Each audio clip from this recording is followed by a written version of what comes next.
Oh.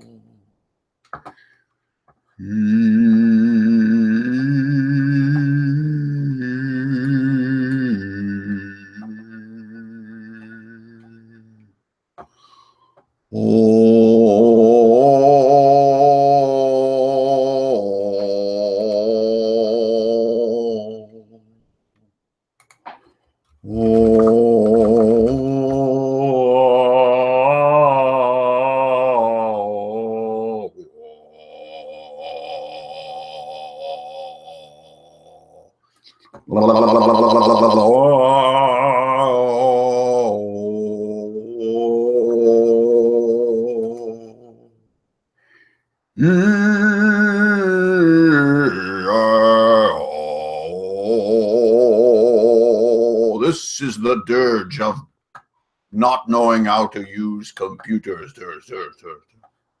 This is the dirge of low bitrate output. Okay, I think it's working. I see some people coming up in the chat. Gods of D&D, help me materialize. I exist. Oh, I'm trapped in my tiny box again. When will that get old? Oh, I remember when. The first time. That makes it double old this time. Greetings, programs. It is Hanker and Fernhill back once again, the lyrical master, the super RPG disaster. The before and the after, the typo master. What's up, you guys? Whoa, it's Tuesday? Is it Monday? What's happening? 3-day weekends are cool, but it being Tuesday already is like a fast forward into the near future, which feels like the DM's timer, like somebody bumped it and it went from 3 to 2 and I didn't even notice, and then whew, welcome back everybody to Drunkards and Dragons, how to play D&D like a badass. That's what we're doing around here. Whew. The sun is gone, summer's over here in the great Northwest, so back to hoodies. And wow, what day is it? It's like May 38th or something. It's late May here in 2017. So it has been one solid week of, oh man, I got like a bozo thing going. I guess I always do. It has been one solid week of Icrpg sitting in the #1 spot on Drive-Thru RPG. And for that, I must give a to all of you guys out there for telling your friends, spreading the word. And I don't even know, honestly, what is happening. It has gone from raw enthusiasm and excitement to a total freak out.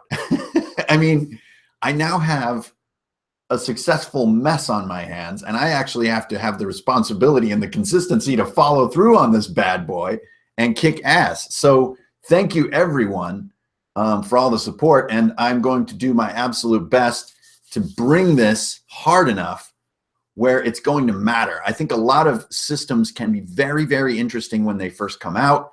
You know, all the mechanics collectors and all the home brewers and the, you know, the junk rats are all crawling all over it. But I would really love it to be a lasting tabletop alternative for people in the years to come. So that now is to me is the hard part.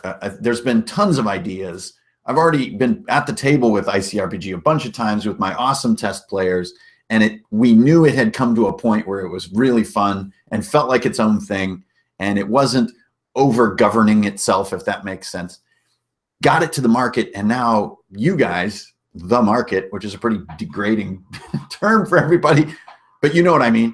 The market has said, yeah, that's kind of cool. So now it's like, oh my God, I actually have to follow through on this and make it awesome and be disciplined. So that's what I'm going to do. So every day at noon this week, I'm going to be dropping a little stream like this. We'll hang out for about an hour, and we're going to go into the different parts and pieces, because I can tell you, I used to think that I had a lot of social media going on, a lot of private messages, a lot of YouTube messages, a lot of comments and stuff like this. I had nothing before. As of last week, it has exploded a millionfold, speaking of exploding effort. So it's just, whoa, yeah, a gunner versus a crystal worm. That's fantastic. Great start to the game. So thank you, everybody. Like, from the bottom of my heart, it's absolutely fantastic and just thrilling to think this is going to stick, and we're going to be playing it.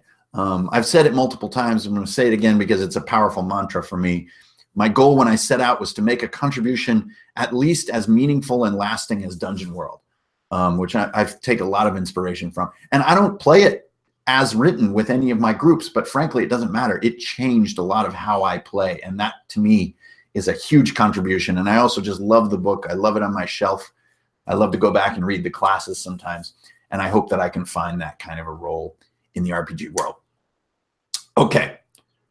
Okay, before I jump in, Anton Axland, that's a very salient question to the moment. I'm working on 2 projects right now to follow hot on the heels of the early release.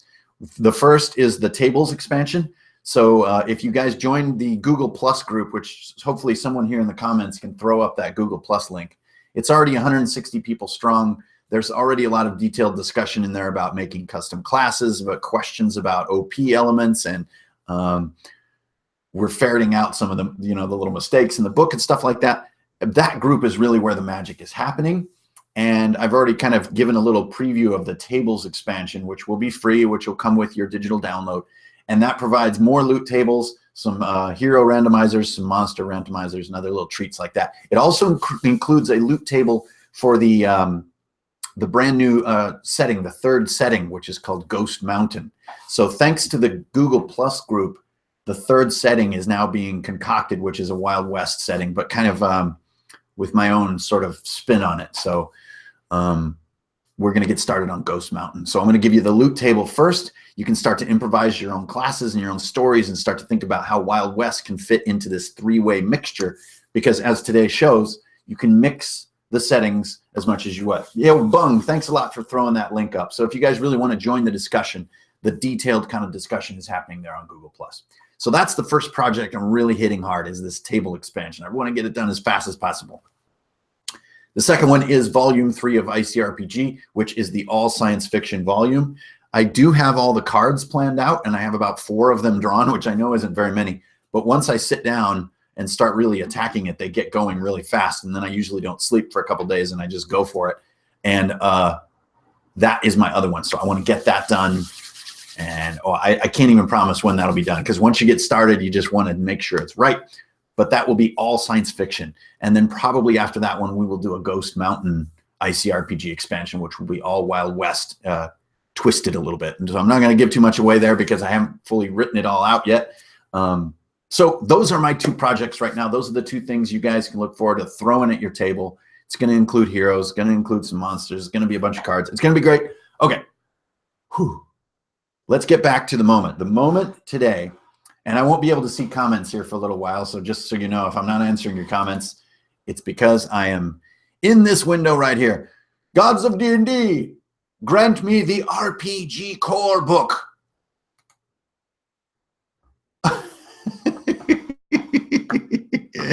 That was absolutely amazing. I have angered the gods of D&D, so let's try. Oh my God, that's too funny. Here we go. Gods of D&D, grant me the RPG core book. By Udin I ask this. Did it appear? It's a black rectangle. Why is it a black rectangle? Oh Lord. Okay, so let's remove that. You know, I say it every time, but I gotta admit, the first time, every time's the first time when you're me. So let me just keep on trying. So I'm trying to bring up, I have a screen share here on my my PDF. So I'm just trying to bring that up so that you guys can follow along where I am. Here we go. Here we go. Okay, so I won't be able to see your comments for a minute while I struggle and bamboozle my way through these shenanigans here. Let me just press these buttons here, and then I press some buttons over here. And then once again I pray, but this time to Thor, the brother of mankind, grant me this boon. He has granted me the boon. Yes, there it is. Now I must grab it and move it. There we go. Okay, here's my core book. It's a miracle. Good, good grief. Okay. I'm using software. Okay, just cruising down to the build a character section right now. So first you got your how to play section. So that just gives you a sense of what the hell's going on. And then once you have that, you're like, okay, I'm ready to build my character. Okay, so what I wanted to do today was just be that guy, which I've been this guy, I would say about a dozen times so far. But this is a lot of people, this is the very first thing they do when they get into a new system. They just want to sit down and make a character, right? Classic way to get started. So here on page 24, you get your start. So the very first step is to pick an image. Now, you guys know my whole rant about this. You know, I can, oops, I'm bumping my little camera. I'm on fire today. You know, this is professional grade, guys. I think this is supposed to, does this work? Here, let me get, I'm actually using a paint jar to hold my camera. Okay, there we go. Good enough for the moment. Okay, so the very first step is to choose your image. I am all about this. Now, this can be out of the Icrpg group, which is going to help you because you're going to get the mini for it. You're going to get the tokens. Everything's going to fit together. Or, you know, go on the internet and find whatever gets you inspired. But the key is to get that image in your mind and then start building around the image rather than just building around a gimmick or trying to get maximum damage or trying to get the highest HP or whatever. Just the image can often fill that toughest place in all creativity, which is the blank page. So for me, I looked through the online play kit that comes with your digital copy, and I'm just scrolling around. I'm just like, who have I always been intrigued with? And I just couldn't help myself. There he is. There he is. So I have this little Reptoid guy here. So now in common parlance, this would be known as a lizard folk. But in Icrpg, they're called Reptoids. And I'm going to roll a Reptoid who is in Alfheim. So right away, I am breaking the so-called rules, which there's no such thing as rules. If you guys are real, you know, table often players, meaning you play 1 to 2 games a week, you know that exactly what's written in a book has very low utility. It's your ability to recall it, to absorb it, and then to just throw it on the table and mix it up and ruin it. And so to me, I couldn't believe this, but the very first character I wanted to make is a bioform from Warp Shell in Alfheim. So I wanted to make a fantasy character that is based on a Warp Shell bioform. So I'm going to go down to that bioform first. So I'm just ripping down through here. Here's Warp Shell, and there it is. There's the Reptoid. So meanwhile, on my sheet right here, I've got a +1 dex as my base right there. So that's just for being a Reptoid. And then let's see, I've got heat vision and use any surface as walkable. So I'm just going to kind of throw that down here in the notes. Heat vision. So I got, you know, like predator vision. And then any surface walkable. So that means you got them sticky feet, right? Okay, so then I'm covered on the race element. Well, bioform. I think bioform is just such a cooler term for it. I got that from Masters of Umdar. If you guys ever, it's a Fate Core book.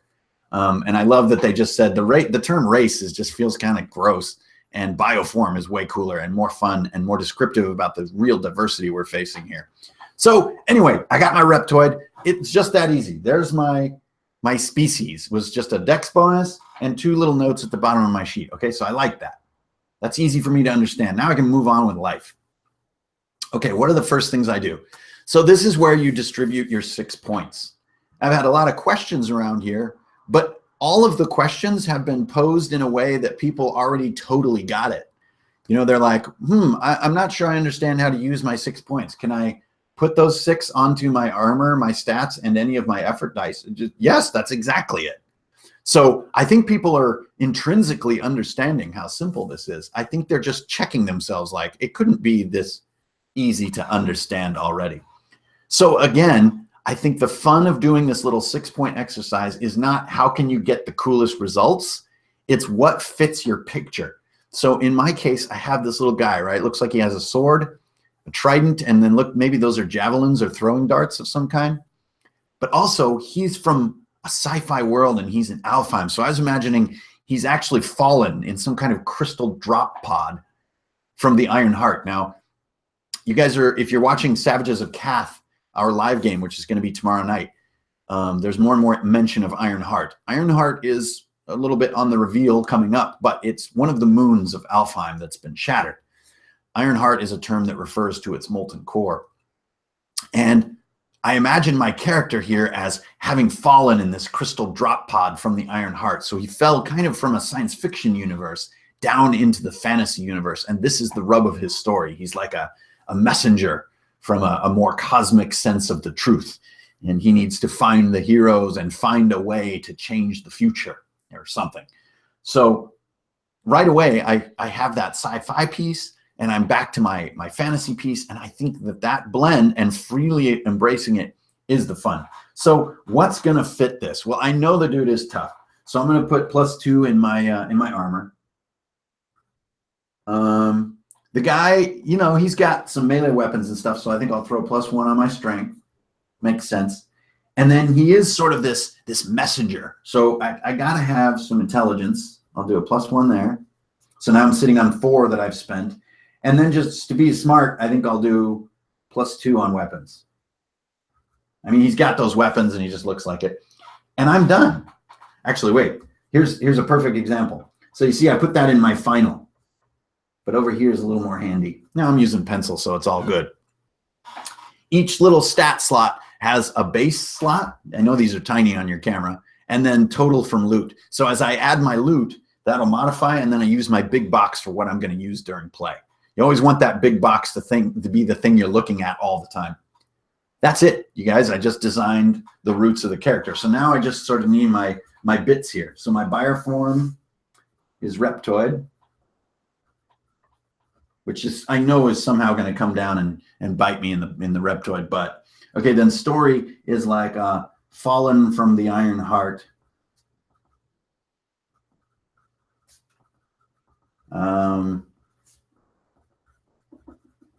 To avert the future. So I know this story line is very short, but you guys know me. I am a really big believer in very short backstories. And that's why there's one little line. It's just a statement of who you are and where you come from. I truly believe that what happens at the table is your character. I know that, you know, lots of preparation can be really fun. So I don't want to take the fun away from that. But I really do believe that all RPGs are more fun if you just get at the table, even if only you've got one friend to play with, or maybe you're only playing solo to get used to things, but just get at the table, get the dice moving, and it will take a lot of your scrutiny away from the game systems and put your scrutiny where it should be, which is in the creative fluorescence of what happens, of the content. So anyways, there's my backstory. I don't know my class yet because I haven't decided. And my name will be, well, here, I'll just do the exercise that I recommend, which is all of the heroes that come in the online play kit have the name of the hero on the files, and his is Selak. So I will take the name Selak. But when he says it, it's like Selak. Okay. So he does your classic lizard man voice, a little bit snaky, but he's a good guy. So I have come from the Iron Heart to warn you. Okay, great. So finally get to play my lizard man. My buddy Bob has been playing lizard man in our 5e group, and I've been jealous the whole time because lizard men are very cool. Okay, so that I've got my name, I got my backdrop, I got my stats. Now I need to, well, let's turn the page. Let's say that I have no idea what to do next. Here we go, starter loot. So the way that you generally want to do starter loot is to do a little bit of reading, do a little bit of chin scratching, look kind of serious, and make your choice. So if you read ahead a bit, you can see the lay of the land. Like, oh, I see. If you just choose right as soon as you see a first cool thing, you might use up your budget and wind up with weird stuff. So I always try to look ahead a little bit, scratch my chin. What would he have here? I don't know. Let me see. Well, I love the idea of a weapon kit. For some reason, it's just cool. So I get 1 from the first list here. I love 20 magic ammo, though. That really fits him. So he has like these crystal darts that he throws like Blink from the X-Men. So I got to do that. So 20 magic ammo. Am I on screen there? Yeah, okay. 20 magic ammo. And then I'll just write darts next to it. That just fits him. So he has like, you know, the glowing darts in his fingers, just like Blink used to. And he's like, I love that idea. Okay. So then I got my starter loot. And the only reason I want to look at this is so I can drool over it, because maybe someday I'll get more of this stuff. Then we go on to starter equipment, and I got 3 of these guys. up to 3 common weapons as well. So, oh, cool. Okay, so then I've got my spear. I've got my short sword, just going off my picture. Okay, and then what else do we have down here? So that's one of my slots is my basic weapons. I think, boy, shields are really cool. I just always have a shield. I really like having a shield. So I think I'll go shield, common armor, and tools. So shield, common armor,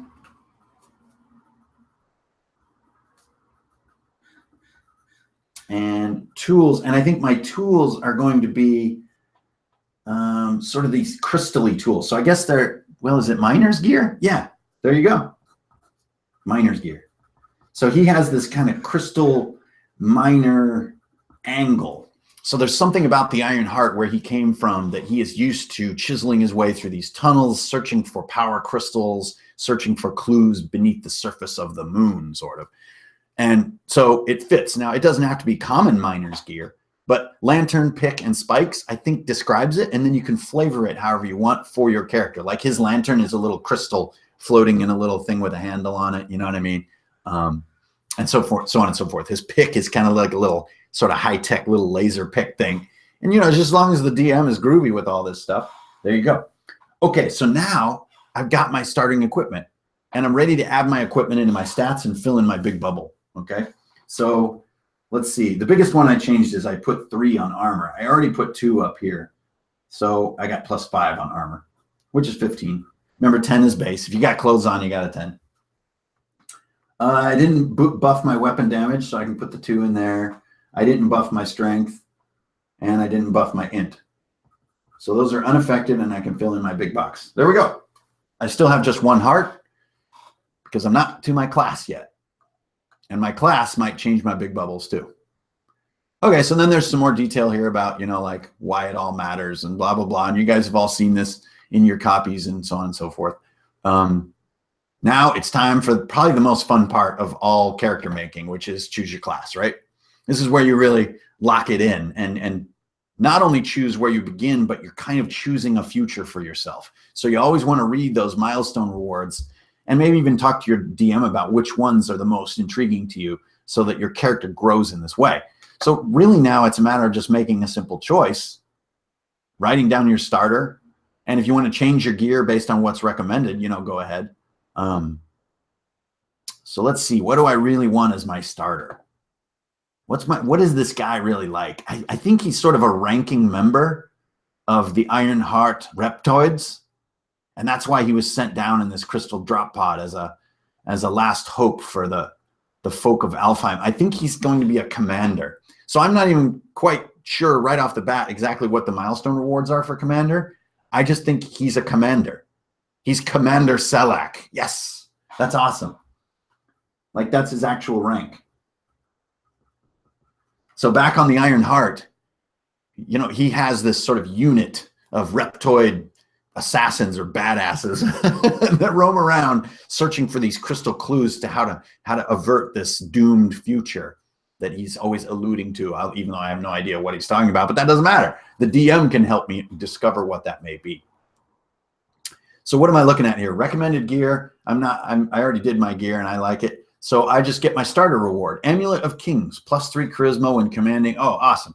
So I go down here, Amulet of Kings,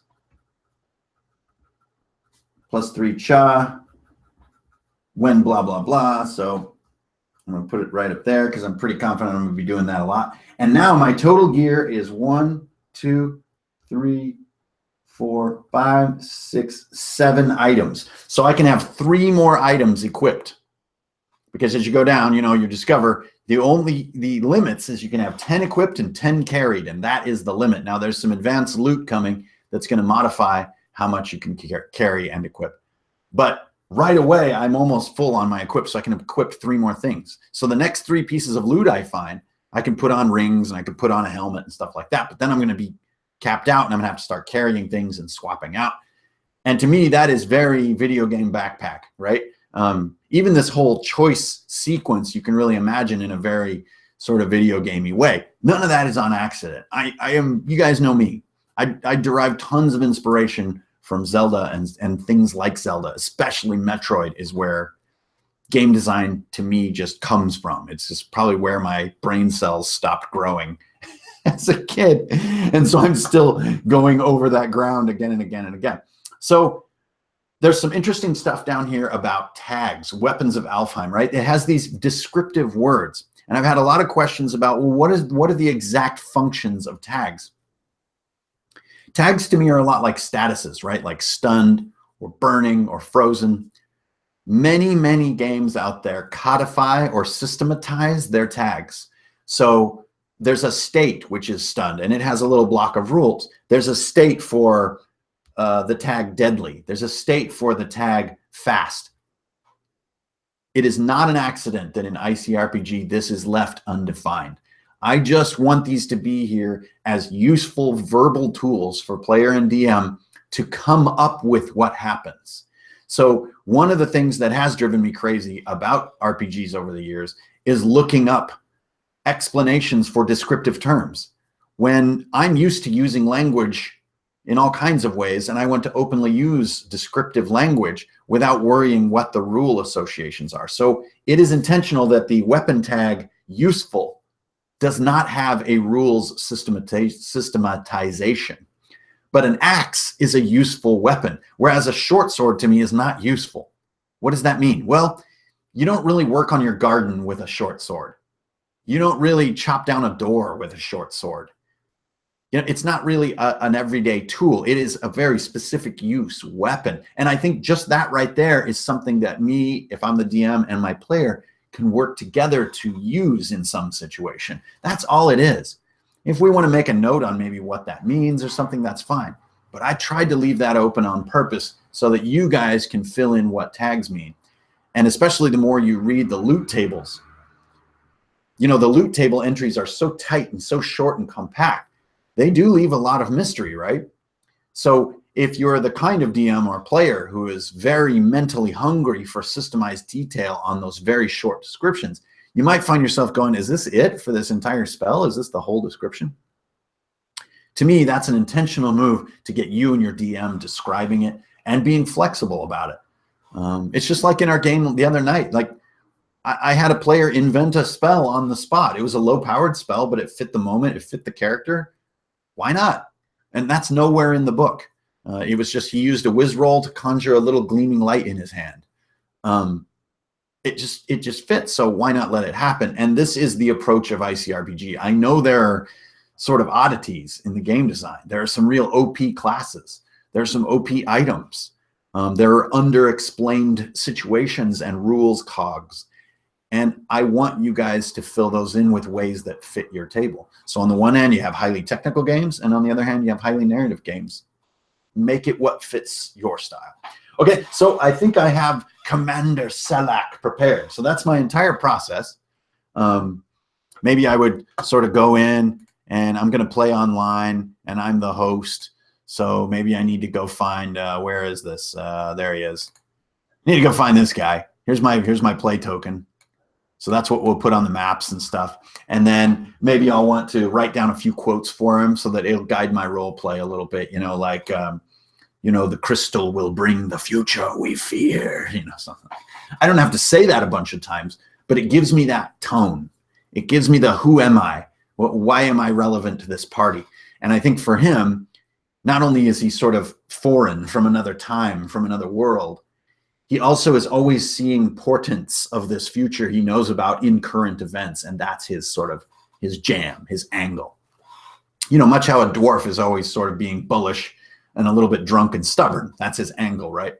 Commander Selak's angle is sort of seeing doom in the details, you know, knowing it's coming, you know, working on the quest and feeling the pressure of time. I almost always love to put that into a character is haste or time pressure, because as a DM, I know one of the best things is when players are itching to move forward. It keeps the game moving without me doing it mechanically. That is it. That is the entire character production process, besides getting deeper understanding. And this is what in the book I call the epiphany edit, right? Which is right when you finally make your character, your first or second character, you actually gain this sort of deeper understanding of how the systems interact and what could be better and what could make you more powerful and what could combo into higher level play. And you want to go make a new character and so on and so forth, man, just do it. Just go for it. With me, I like to find out, and I almost never build max characters. I mean, I really like to underbuild my characters. I could even see a player saying, well, I know I get 6 points to start, but I think I'll take 4 because I'm just a goat herd from Tilverton, you know. That's a totally legitimate approach and can be part of your game. If even doing bonuses, even doing the 6-point stage is klutzing up your game in your mind, or maybe your players are so new, they're not even, you just want to dive right in. Go for it. If they're prisoners in Moloch and they have no equipment, you can skip the entire starting loot section. They're just in their loincloth down in the basement, right? So just feel free. The freedom is, I can't overemphasize the emphasis on freedom that this game is intended to have. Okay. Goodbye. Icrpg digital copy. Hello to the comments. Okay, so let me see if I can get these comments up so that they will be archived in the screen or in the stream. And let's get that brain whirring. Boo! Gods of D&D, fill in the black rectangle. Will you please? No, the black rectangle will not be filled in. I don't think that screen capture component is working too good. Okay, so let's get rid of this. Let's go here. Let's get rid of this. Go up here. I'm trying, guys. They're trying. Oh God. Pow. Oh, look at that. It just put a black rectangle right on top of me. The crushing weight of it. Yeah, I don't know. That isn't wanting to work. Well, confound it. Yeah, I definitely rolled a 2 on screen share. There is no better way to describe that. So maybe if I turn this off and screen capture. Add your screen capture. Yeah, that does not seem to want to work, guys. So sorry about that. I'll have to read the questions and we can kind of just do it the old-fashioned way. Okay, I love having a pencil. A pencil makes it feel like everything I say has been thought out, which is like nothing could be further from the truth. Okay, so first of all, we have Ed Stephens. Are you going to Gen Con this year? Yes, Ed, I am going to Gen Con. I'm going to ride my Harley across Canada by myself, like with no maps and stuff. I'm going to go on an adventure, and that adventure will terminate at Gen Con. So I've scheduled about 5 weeks for that voyage. Okay, next we have Bradley Morris. Super excited. Sounds interesting. Going to steal some of your ideas. Hey, man, it's not stealing when it's been given. Oh, wait, no, what's the saying? Oh, you can't steal what's been given to you. Grant me this boon. I was working on an adventure for Warp Shell today. Oh, my gosh, Michael Newbanks. The setting is not yet fully developed, but I think a creative mind, it is completely ready to unleash. So you need a little bit of a loot table. You need, explain a couple classes and maybe set up one of those starter adventures, and you are underway. I am dying to play a Warp Shell adventure. We just haven't gotten to it yet. Yes, and thank you, Kara Steger, for helping to answer questions there. Volume 3 release date from Kyle McKiernan. Man, that is, you wouldn't really want to pin me down on that, don't you? I would say probably 2 weeks if I'm super awesome. 3 if I'm normal awesome levels. Does that sound good? Yeah. Okay, great. So there we're caught up. I'm not sure how many things were coming and going there while I was in La La Land. What is Gar? Oh my God, that's an awesome question. Gar is the Alfheim word for beer. But it isn't quite beer. It's kind of like well, I don't know. It's made out of lots of different things. It's like cider and mead and beer. The word Gar comes from the novels, the Runehammer novels. So if you've read Mudhorn, Sword and Sparrow, or have you read Shield of Hanar, you know all about Gar. Yeah, Perkins Dearborn, thank you. It is. It's very quick. Hoping to run my first game of Icrpg, Corey Galarno. Hey, thanks for all your posts, Corey. I really appreciate it. With my home group. Oh, that's fantastic. And by the way, I really appreciate it. I know that it can be really hard for a DM to say, hey, players, let's try something new. Even if it's the coolest thing ever, players, can be very hesitant. So please take some pics of your session and post up and let me know how it goes, and you will be at the absolute forefront. Yeah, it's also a fish, Martin. One you never want to catch. Okay, then we have Ghosty ATC. How do I come up with other starting scenarios than being a prisoner or in a tavern? That's a great question. How do you come up with them? Probably be honest about your desires is what I say as an answer to a lot of creative questions. What do you want to happen? What do you really want out of tabletop gaming? If you want Conan, then you're trained by the War Masters and held in a cage until one of the Vanir let you go, and then you're suddenly free, right? There you go. I think it's just really being honest with what you want the campaign to be like. And ask yourself, how does that start? And that's your answer right there. Modules in the future from Robert Nemeth. Whew, yes, we're a ways off from that. But yeah, I think I'll probably take Absolute Tabletop's cue and think a little more in terms of kits than in Absolute modules. No pun intended. But I do have, well, unannounced. So I'm not going to put a spoiler on that. But I definitely want to make adventure content for Icrpg as soon as we can get there. Okay, Martin Tepley played a badass gunner with a crystal one. Beat it with 1 HP. Doesn't even game. Great. I hope you guys had your cutouts on the table and everything. The crystal worm was the first Icrpg monster that we made at our table. Did you make that character sheet? Yes, I did, Zion. And there will be an alternative one coming eventually for the slightly different aesthetics, because I know everybody has different tastes. But yeah, everything is custom made. Whoa, we're going too fast here. Looking forward to Volume 3. I want to use this in my Shadowrun 5 group. Oh, yeah, definitely. Volume 3 will fit Shadowrun really well. It's got a lot of, like airlocks and, fuel cells and cool computer gear and all kinds of stuff like that. Perkins Dearborn, the hard and soft copies are already up for sale. They're ready to go. Earlier, we were talking about favorite class race. What's yours from Icrpg? Oh, man, Kyle McKiernan, probably a mecha defender or a mecha tank. I'm so old and boring with my tastes. I'm always a tank, and I've always wanted to be a mech and have an ironic sort of personality with my mech. So I put that in the game very intentionally so that I could get my way. Have you tried running Icrpg with Kid? This is the legendary Pupu. Welcome to the stream. Thanks for stopping in. Yes, so far I've gotten, 24 messages from people excited to run it with their kids or having already run it with their kids. And specific tips is always start in the 10 mindset. 10 is your number. Beat 10 on your D20. And you can beat 10 on a D20 to hatch out of your egg is a great way to start, and see who gets out of their egg first.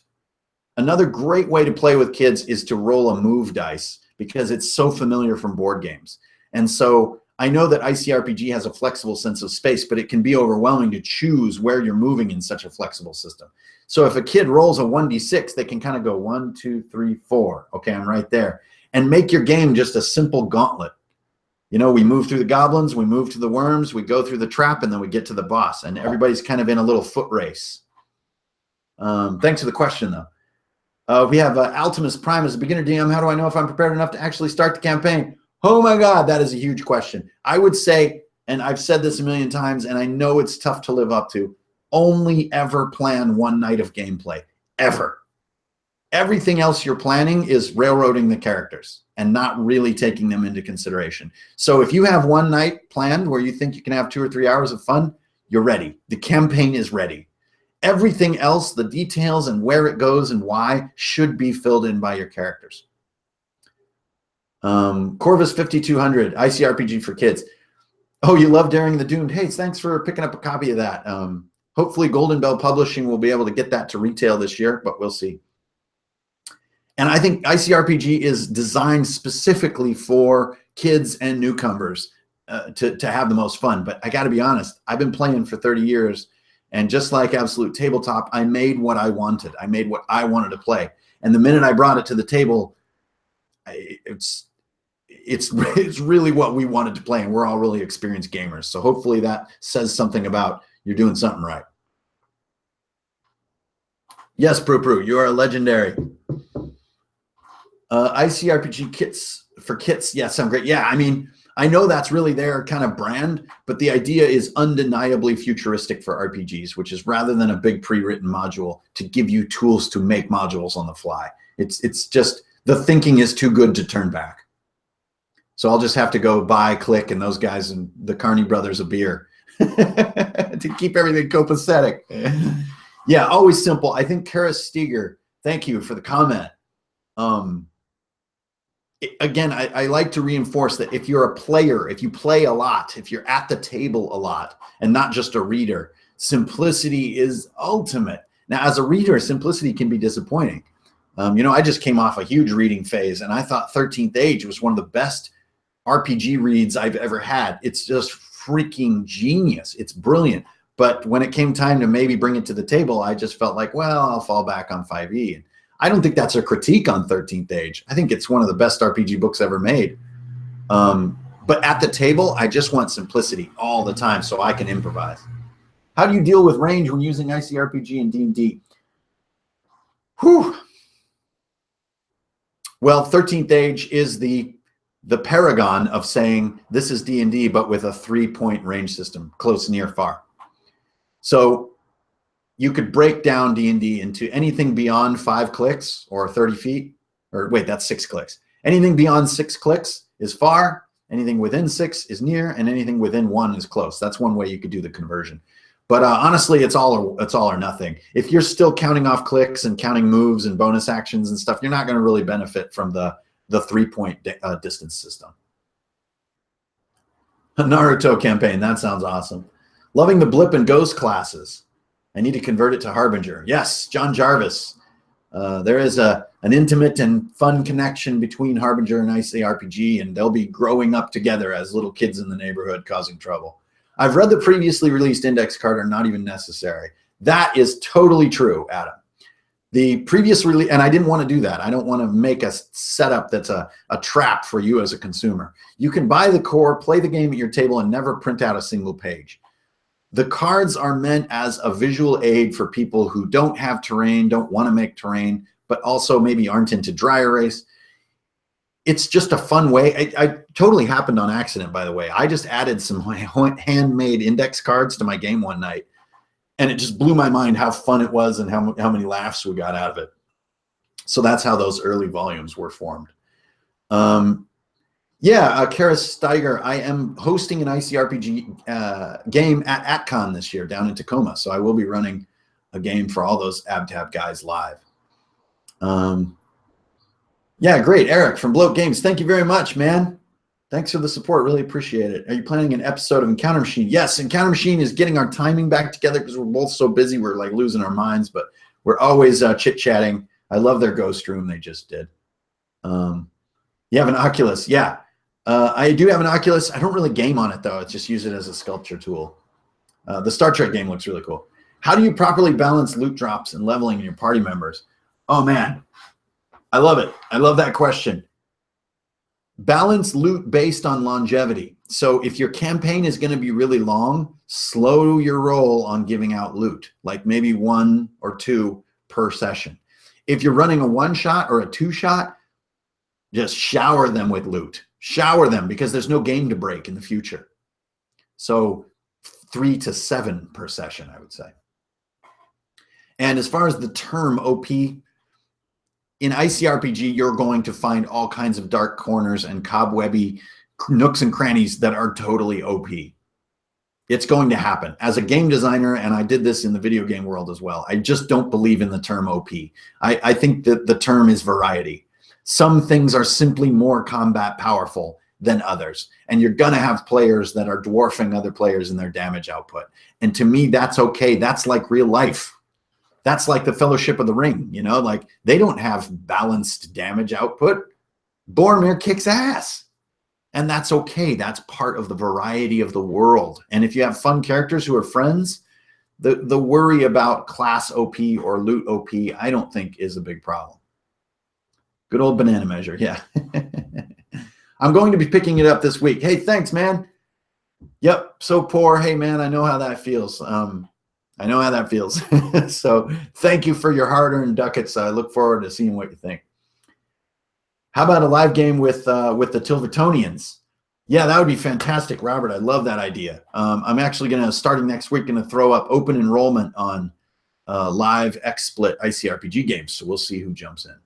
Greetings, Luis. Hola, buenas, amigo. What do you think the core info a world primer should contain? Well, I think I made that statement in the book. So it's a series of locations, about 8 or 9 of them, with 3 adventure hooks on each, and you're good. That's a primer. Because remember, you're looking to plan one night of gameplay, not build a universe and then watch as players wander around in it. Can you define weapon qualities? What are you thinking when you design them? Brandon Bobber, thanks for the question, man. I got the idea mainly from Dungeon World. They use weapon tags, but then I got grumpy with it because I could never remember what the weapon tags meant in game terms. And so I just wanted to just chop that portion off. It is a descriptive term. If your DM wants to add a component to it, sure, but I think more it's to help players and DMs say interesting things about what's happening with their weapons, rather than I rolled 2 damage. I rolled 3 damage. I rolled 2 damage. It's using weapons to pry things. It's throwing them. It's destroying them. It's having them malfunction. It's other people trying to use them and botching it. It's what happens when you fail. What happens when you crit. The tags are useful there. Great idea with Lute. 12-year-olds would love to shower with Lute. Yeah, and you know it can be a great way to learn the game is to be getting Lute quite often and understanding how those bonuses are things you want and how they're bending the rules. It gets even better when this new table expansion comes out because there's cursed Lute. So every box they see, they don't just instantly open it. They think twice because the cursed Lute is so nasty. Our Paladin puts out Matt Shaker. Thanks for this comment. He puts out ridiculous damage, but nobody trips because they're friends who are happy to survive. Yeah. And, you know, it's how you spec your character. If you spec your character for damage, then good on you, dude. Do a ton of damage. Great idea. I love it. But I usually don't build my characters that way. That's okay. There's room for everybody. It's a big world. How do you use XSplit to host online games? Well, I've been meaning to do a video on this. What advantage does it have over Roll20? Well, it has no built-in scripting like Roll20, so you can't put rule sets in. It has no 3D dice. It doesn't have all those features. But it will show a map, and then just like I'm doing here, you can move around images. And to me, showing a map and moving images is really all you need to host a great online game. So if you watch my Soul of Stars game or my Savages of Cath stream, those both use XSplit to run visual online games. I love gear that grows out of characters and used to agree a weak but fun magic item and then let them grow stronger with the character. Pupu, yeah. This is all part of the player and DM negotiating to grow your character in the way you want to grow. You want one arm to slowly turn into a tentacle? You know? Yes. Let's make that happen. Thoughts on how to make handouts, aside from more badass. Carl Kecksmith, that is a tough one, man. I don't do a lot of that stuff, but my advice is make it card-sized. It's a lot more fun at the table. Big things get clunky and get Doritos on them. Real-time space format. Oh, man, Phantom Zero. I don't know anything about LARPing. I would love someone to take me out on a LARPing mission someday, but I know nothing about that. My favorite beer is probably Top Cutter by Balebreaker. Simplicity is the advantage. Oh, amen. Magic spells are open to everyone. Yes, that is correct. The control of who's casting is completely up to character flavor. And I can tell you, half of the test characters, if not more, have chosen not to cast spells because they consider themselves not casters. That isn't the game telling them they can't be. People just make awesome characters with these kinds of limits, and it's great. What are your plans about Errata and Corrections? Oh, man, the corrections. So, yeah. So I'm a one-man operation, and this is my first RPG book. My only other books I've published are 2 novels, and I had John Reeves help me proof those. So I did have a small group of players help me proof this, but it was just too much for us to do in the time allowed. So we have a lot of goofs. I'm really not too worried about it because the spirit, I think, is what's sticking. And all this content that all you guys are creating, all these repairs and all these improvements, it's all going to boil for quite a while. until we get to second edition, and second edition will probably be in about 6 months. But as we go, I'll update the digital edition. So you'll always have the absolute latest PDF, but for your table book, you know, that's where I really like having a hard copy. But as for Errata and Corrections, never really been into that section. So we're just going to make a better book. We're going to do it together. And that next book will not only be content better and technically better, but I'll know how to make a more quality book at a better price.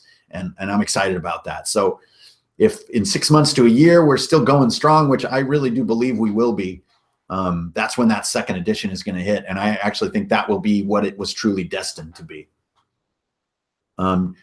I'm interested in, should paladins always be lawful good? Okay, so Don Forchcast, thanks for the question, has this discussion like, do paladins need to be lawful good, and is necromancy good? Well, Paladin is definitely one of the most annoying characters in the world of role-playing. I think you could have an evil Paladin. He would have to be a zealot, though. The thing about lawful goodness is that it makes you a zealot, and zealotry to me is core to being a Paladin. The only part that I don't like about that is zealotry tends to be an attention-hogging behavior pattern. And as much as that fits the character archetype, it can be overbearing at the table. So I think DFC is onto something there, but I still think paladins are just encouraging the wrong kinds of behavior at the table. Thanks for the blood, sweat, and tears. Man, it's my pleasure. I appreciate the comment, though. I can't quite see your name because it's scrolled up. Everything's going by really fast. My DM game has stepped up so high after much of your advice. Oh, thanks, Matt. I appreciate that. Yeah, I think Room DC and Timer really are the most fundamental elements of Drunken and Dragons you can take to your table to change it like on your next session without changing anything. Yeah. So Icrpg is just the further realization of this stuff and just starting to feel clunky in 5e. It was a great 2 years playing 5e, but it's time to evolve, at least for me and my groups. 100 Years Boar, hey man, welcome. Is there any chance of getting a change log for the PDF? No. I am Sunday Night DM. Thanks for the question. I am totally overwhelmed currently as far as time goes. So I won't be able to do that. I'm just trying to take in everybody's stuff, keep track of it, and get the changes in and do my own proofs. Because honestly, it isn't as simple as just making corrections. Because when I go to make a little spelling correction, I realize like that sentence could be written a little better, and I do that too. So you're just going to see organic improvement over time. That's the best I can offer you until I have like a staff. Which I honestly don't even know if I want to go there. That sounds kind of insane. Yeah, eight players. You're out of your mind. That's nutty. I draw the line at 5. Evil Paladin of Tiamat, a Tiamat Paladin that is a zealot on the world being burned is okay. But again, that's not someone I want at my table. But as a bad guy, that'd be pretty cool. I've used XSplit to run a game. It creates an extra camera stream to your computer, and Hangouts can pick this up. Yep, Oscar, it's really easy. You just hit the gear when you start your Hangout and choose XSplit output rather than your camera, and you're rolling. And I have 2 cameras, one for dice and one for me, and then I have my images up. I highly recommend bringing dice cameras into your stream gaming. It really adds an element of reality and transparency. I'm going to keep talking about it on Twitter and try to get more fans coming your way. Oh, Mr. Axebane, thank you so much. That means a ton. Thanks for spreading the word. Yeah, and the #1 seller on drive-thru, I'm still sort of beside myself and feel weird. Actually, last night, I watched that movie Get Out, which is about like hypnosis and stuff, and it gave me the weirdest anxiety dreams about being #1 on drive-thru RPG. Like all the books got delivered and they're all blank. And I was like, and everybody was like enraged at me. Because I just never foresaw this level of success. It's just, I have no idea what to do except just try to keep soldiering forward the way that I have been. Perkins Gereborn, please post your custom content on the Google Plus group. Yeah, that's where it's all living. Describe a non-insane reason for revealing wanting global chaos. Well, there's always the balance thing, you know, like the world has become corrupt and out of balance and it needs to return to a starting point. I think that's semi-sane. But anybody who wants to kill everybody is nuts. Fravele, love your work. Thank you. I heard from your game you should fit quite nicely with the way we play D&D on the table. That's awesome. Thank you. I'm not going to do a ton for Roll20. Making content for them is a little labor intensive. and it's a pretty small audience, so I'm just going to stick to my tabletop type group. Hey, whoa, I'm going by too fast here. Okay. Are warp shells the only faster than light ships in warp shell? Oh, hell no. There's anything you can imagine. Any suggestions for bard folk in ICRPG? Yes. Make a bard. Take your instrument, get your charisma bonus, but I don't think they need to be called a bard. You can make them anything. A bard is a way of being. I've never believed that it should just be a class. It's a way of behaving. So what is ICRPG? It is the index card role-playing game Daraj Azden, yes. And it is on DriveThruRPG, and you can go check it out. I'm new here. Well, welcome. Index card RPG could be for you. You deserve it. Thanks, man. I appreciate it. It means a lot. Villains want to create a new, fresh, good world. Well, yeah, so they say. Yeah, Fragged Empire. Wow, that is a crazy edifice of work, isn't it? It's just amazing. But yeah, playing that world in ICRPG could be a much simpler play experience. Fragged Empire is a very deep and intricate game, which is perfect for a lot of players, I think. A sheet to roll 20, Ryan Barnes. That's awesome. And anything you buy in the online play kit in my products, you can just load right into Roll20. Can't wait to try this system out. One question, will this system allow to say a Goblin Ranger? Hell yeah, why not? Take a Goblin from the monster listing, make a Gunner, or make an Archer or a Blade, and boom. Bards in outer space. Now I have to do a Bard. Well, somebody needs to hide behind a mound of something, so we're going to need a bunch of Bards. Yeah, Thorn. Or I mean Thom. Yeah. Tom. Completely off topic. Campaign draft, the Olympics or the Cascades? Oh, I would go Cascades all the way. The Olympics I like the Cascades bigger. I like them bigger. No, there's some mountains up there called the Enchantments, which we call the Dwarf Homes, and that's where I would set my my campaign.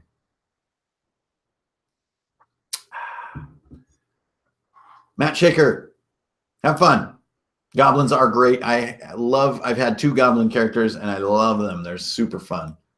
I had one named Squiggy, and the newer one you guys probably know about named Stills, who's one of the Rangers of Numidia. Well, that's it. We've come to 1 o'clock, and I have talked myself into a rabbit hole, and my voice starts sounding like I'm some kind of weird mutant. So I'm going to get out of here, guys, and tomorrow we are going to get into the much more expansive portion of the game, which is being ready to DM the game. Can you customize stats for specific types of campaigns, or does it break the system? Phantom Zero, this system is broken come out of the bat, so there's nothing you can do to break it. It is a very non-rigorously balanced system. So as you start to make your own gear, your own classes, your own loot, your own everything, don't worry about breaking it. Go OP and then go underpowered, and you just be mean and then be nice. Let's just see what happens. But, adding +12 to things seems a little silly. That's about where I draw the line. I like being descriptive and a bit of freedom, so it really seems nice. 2 players in our group are kind of rules sticklers. Will they be okay with the system? Definitely. I think actually ICRPG could be really fun for rule sticklers because they get to help fill in the rigor. They get to not only know it, which only takes about an hour to fully know the entire system, but then to look for those little details and play the game designer a little bit and, make it more concrete if that's the taste that they have.